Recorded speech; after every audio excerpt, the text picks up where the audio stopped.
abapioneer.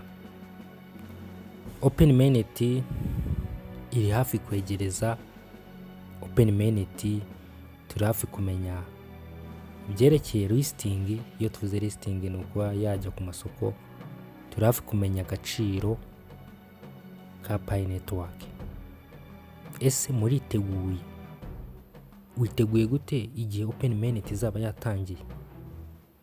Cyangwa uracyagendera mu kigare cyuko mininga gusa ariko ukaba nta makuru ufite? Niyo mpamvu niba uzi ko umininga ukwiye kuzajya ushaka amakuru yerekeye umushinga. Amwe mu makuru yerekeye umushinga uzasanga kuri channel ya Pi Network 250. Nje kugira ngo tuganire tunagirana inama ku bijyanye na Open Mainet n'ibintu bikunda kuba mu gihe cya listing, ndetse nanabagira inama y'ibintu mushobora gukora mu gihe Open Mainet yabitangiye. Ubundi Open Mainet, iyo bavuze Open Mainet wumve ko ni cya gihe KYC ziba zarangiye, ni cya gihe ibibazo bya migration bari kugenda bikemuka, ni cya gihe noneho umushinga uba utangiye gutekereza uburyo washyira ku isoko rya faranga, utangiye gutekereza uburyo watangaza agaciro, utangiye gutekereza uburyo wakoresha uburyo bwo kwishyura ndetse no guhaha hifashishijwe ibyo twita peer to peer.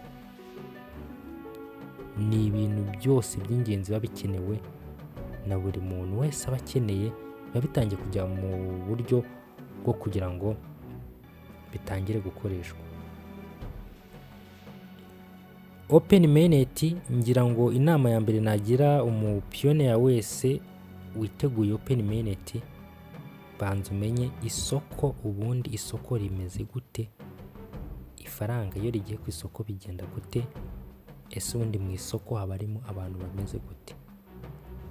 Reka mere kuri icyo kintu nanakibasobanurira.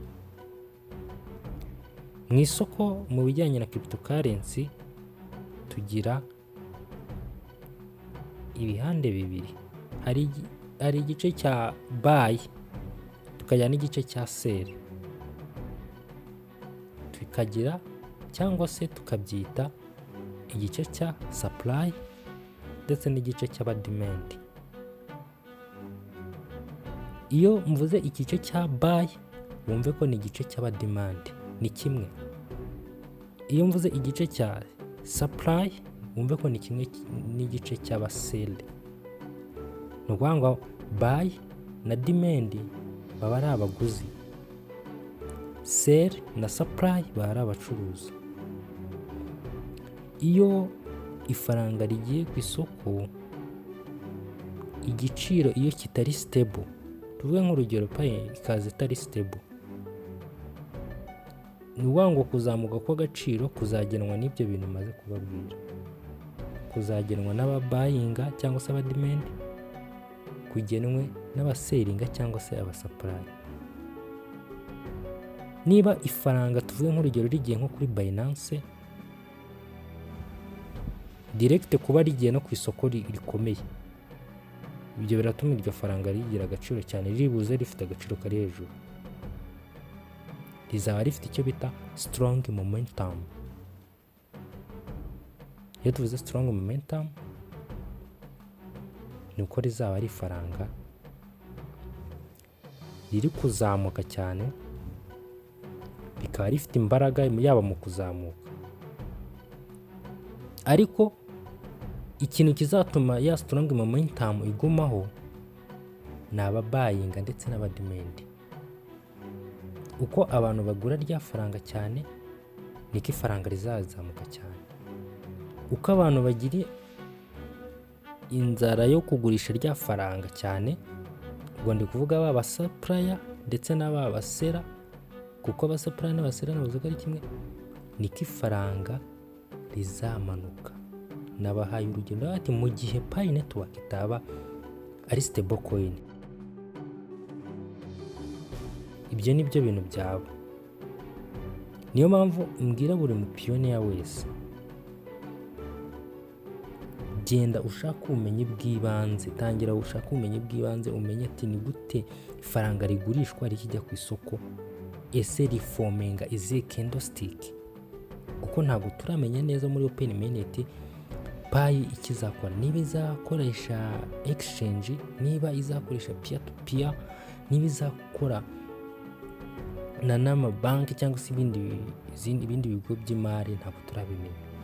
Gusa igihari ni uko mu gihe uri muri cryptocurrency kandi payi ikaba iri muri cryptocurrency, ukwiye kumenya iki kintu buy and sell, ukamenya limit ndetse na market, igihe cyo kurimita igiciro cyangwa n'igihe cyo kwinjira mu giciro kiri ku isoko. Icyo nicyo kintu cya mbere. Ikindi ukwiye kumenya amakuru ajyanye na peer to peer, uko uzajya uhaha. Hari uburyo bwo guhaha kandi ugahaha mu buryo bwa security, ugahaha kandi ugatanga amafaranga yagakwiriye mu buryo bwo kutibeshya. Ibyo tuzagenda tubiganiraho uko peer to peer ikora. Ubundi peer to peer ngo ni igihe haba hariho abantu babiri, hari uri gucuruza n'uri kugura. Uri gucuruza serivisi n'ibicuruzwa azakenera ko bamwishyura mu mapi, n'uri kugura azakenera kwishyura mu mapi.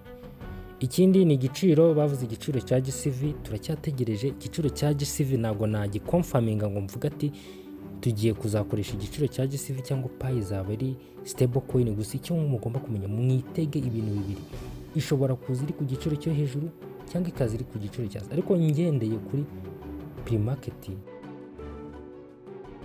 price ihari, nuko iri hejuru y'amadolari 60. Ntabwo ari amafaranga makeya ku mupiyoneya aramutse abonye aya mafaranga. Ntabwo yaba ari amafaranga make, kuko buriya pre-market zino exchange zazaristinze ino payi kuri pre-market ziba zitonze, ziba zabanje kwitondera ibijyanye n'igiciro. Ngira ngo ku bantu mumenyera ama-project menshi yo kuri Telegram, amenshi yo ama-project asanzwe y'ama-mining, mbere yuko ajya ku isoko n'ubundi habanza icyo twita pre-market.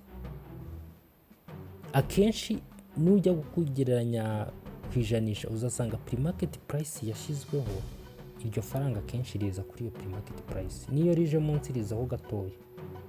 Niyo mpamvu uvuga ko P ishobora kuzaza iri ku gaciro ko hejuru, nk'uko pre-market ihagaze ku hejuru y'amadolari 60, na P nayo ikaba yabigerageza ikabikora, cyangwa se ikaza iri ku gaciro ka GCV, Global Consensus Value. Ngo bimwe mu bintu by'ingenzi tubonye muri Open Mainnet ni uko ashobora tuvuze kuri listing, tuvuga no kuri price. Amasoko yo, hari amasoko agiye akomeye agomba kulistinga P, ko nka za Binance, n'amasoko nka Coinbase, nk'amasoko nka OKX, ni amasoko agomba kulistinga ifaranga, kuko ni ifaranga rikomeye, ni ifaranga rifite community. Aya masoko iyo listinze ifaranga rifite community, nayo ubwayo atangira kubona abantu baza kwinjira kuri aya masoko bagacuruza. Uko abantu bacuruza aya masoko, abona ibyo twita commission kuri buri trade abantu bakoze, abona abakiriya. Niyo mpamvu aya masoko iyo azi ko ifaranga rifite community, nayo ubwayo arwanira kuba yalistinga rya faranga kugira ngo abone community yiyongera, kuko uko ugira abakiriya benshi ko business yawe itera imbere. Ubwo ndi kuvuga kubura amasoko. Open Mainnet rero ni ibyo bintu bitatu by'ingenzi navugaho, ubwo ibindi tuzagenda tubiganira. Mbibutsa gukora subscribe, musharinga n'abandi. Mbibutsa mwige, ni mwige, uko ubumenyi nicyo kintu cya mbere. Murakoze, Imana ibarinde.